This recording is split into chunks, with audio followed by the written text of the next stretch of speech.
Some trained for a full year and still couldn't do a pull-up. What finally helped her get her first one?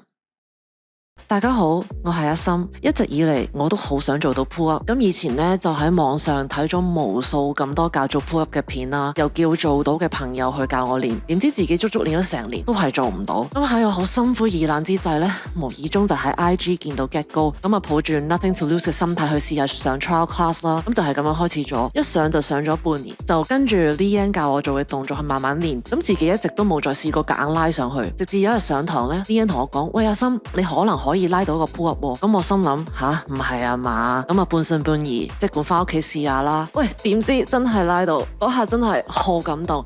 咁就發現咗原來只要有正確嘅教導呢，做 pull up 呢都唔係咁遙不可及嘅。同埋最意外嘅收穫就係我可以重新訓練翻之前嘅 flexibility。我而家除咗可以做到 pull up 之外呢，我嘅 handstand 呢亦都進步咗好多。咁如果你同以前嘅我一樣，目標係解鎖 pull up 嘅話呢，咁就唔好再等啦，即刻嚟 Get Go試下上堂啦。可能你未必即時可以解鎖到 pull up，但係你一定會覺得自己係 fit 咗同埋大力咗。